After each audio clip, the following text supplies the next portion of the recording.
Hello， 大家好，欢迎大家来到厚厚 Art Space， 我是小白。热爱、分享、交朋友，是我们这个频道的宗旨。好，废话少说，让我们开始今天的分享吧。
好了，今天的分享就先到此为止。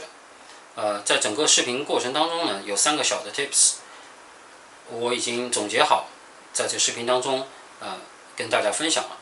那我着重的再说一下第3个，就是我们在整个画面当中呢，需要有一些创意，哪怕只是一个小小的蓝色的光球，这样的一个创意呢，会增加整个画面的可看度，还有它的质感。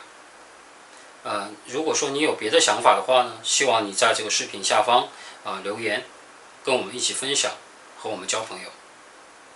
非常感谢大家的观赏，素质3连，谢谢。